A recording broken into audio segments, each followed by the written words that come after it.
Hop, integralga doir darcha misolini ko'rib o'tamiz. Qaraymiz.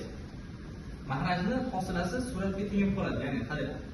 X sin x ni hosilasi x ni hosilasi 1 ga teng va sinus x qo'shilgan. X ko'paytirilgan, sin hosilasi kosinus x ga teng.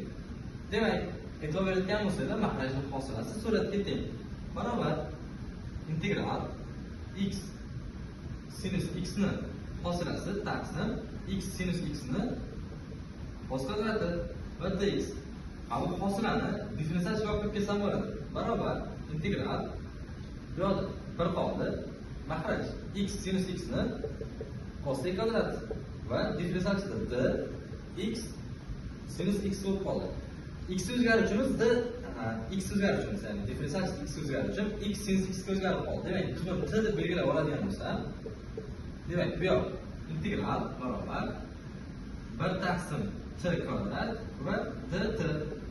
1 taqsim t kvadrat integral minus 1 taqsim t kvadrat minus t ga teng. T ni o'rniga x sinus x ni qo'yib qo'yaman.